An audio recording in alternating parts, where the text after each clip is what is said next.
Alors, maintenant donc le nombre de produits s'affiche, nous devons nous occuper d'afficher le prix total du panier.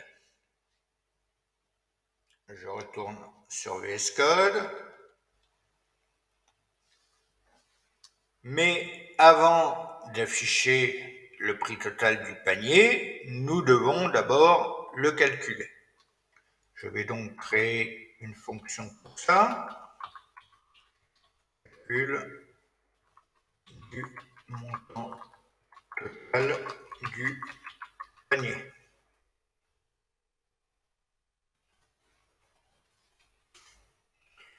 Je vais donc déclarer ma fonction que je vais appeler ici,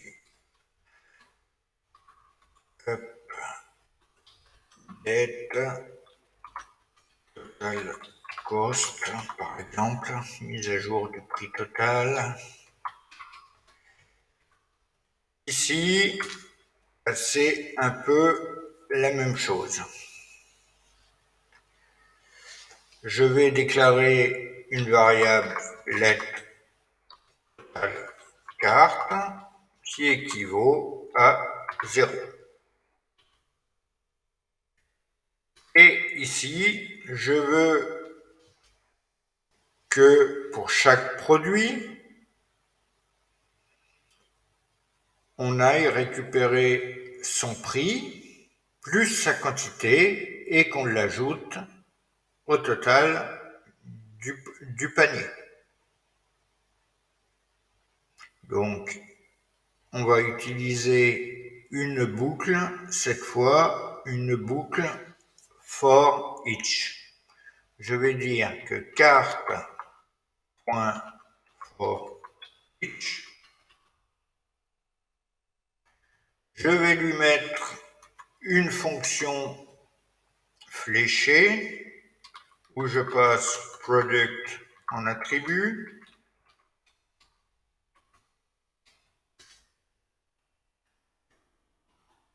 Et je vais lui dire qu'à chaque produit contenu dans le panier, donc for each product, on va calculer la valeur de total carte qui sera égale à total avec les fautes, total carte plus, j'ouvre mes parenthèses et je vais faire un calcul de mon product quantity plus, pas plus, mais multiplié, pardon, par mon product.price.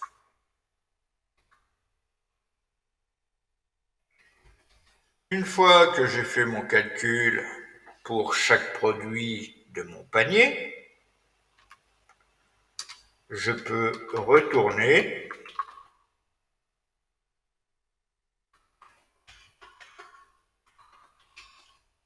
mon prix total. Return total carte. Notre calcul est maintenant fait. Il faut maintenant qu'on s'occupe de l'affichage. Je vais créer une autre fonction pour cet affichage du montant total du panier.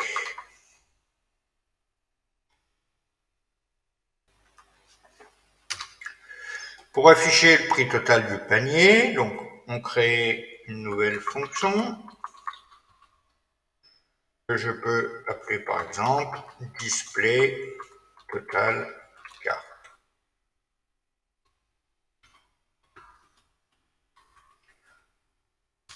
Pour afficher le prix total, vous en avez maintenant l'habitude. Nous devons aller chercher l'ID ou la classe de l'endroit où on doit l'afficher. Ici, l'ID est Total Price. Je commence donc, comme toujours, par cibler notre élément HTML. Je vais lui dire que constante total content, par exemple, est égal à document.get élément by id total price.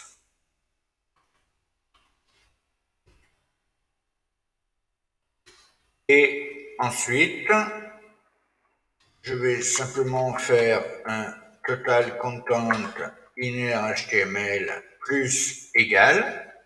Et là, qu'est-ce qu'il faut que j'affiche? Eh bien, je dois afficher mon update total cost. Je dois afficher ce que me retourne ma fonction update total cost. C'est pour ça qu'ici, nous avons fait un return de total cart.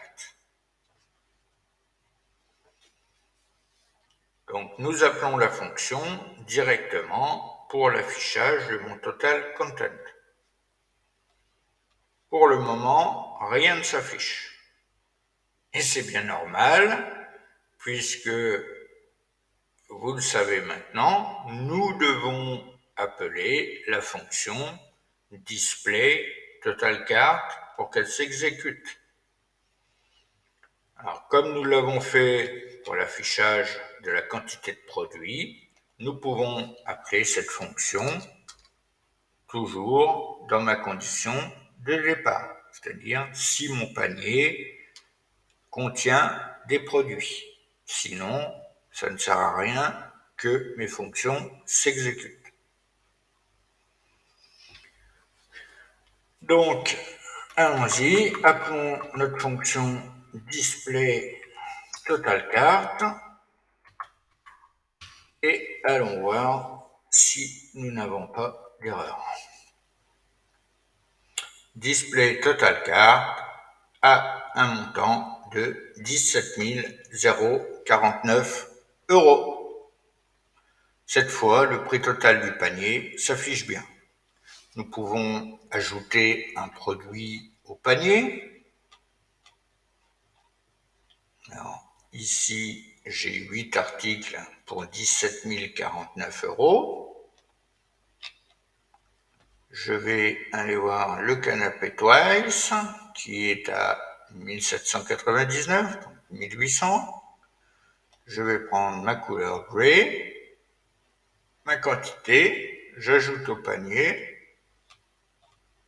je retourne dans mon panier. J'ai maintenant 9 articles pour un montant de 18 848 €, c'est-à-dire 1799 € de plus. Alors ici, il serait peut-être bien qu'on mette quand même 1 € après ce chiffre. Peut-être un simple oubli de ma part. Donc ici, le product price, je peux mettre le signe euro, comme ceci. Oui, voilà qui est mieux. Voilà pour ce qui est du calcul et de l'affichage du nombre d'articles et du montant total du panier. Dans la prochaine vidéo, nous verrons comment gérer la modification et la suppression de produits dans la page panier. À l'heure actuelle, nous pouvons modifier la quantité. Nous voyons que le prix ne bouge pas et que dans le local storage, rien ne bouge non plus. Ici, je suis sur mon avant-dernier article. Vous voyez que la quantité est bien de 1. J'ai beau la passer à 15, elle est toujours de 1. Si j'actualise ma page, elle revient bien à 1. De même, si je clique sur mon bouton supprimer, ici, rien ne se passe. Nous allons donc voir cela dans la prochaine vidéo. J'espère que vous aurez apprécié cette vidéo, ce tutoriel. N'hésitez pas à me laisser vos commentaires. Je vous retrouve pour la suite du code dans la prochaine vidéo. En attendant, prenez soin de vous et surtout, Restez curieux.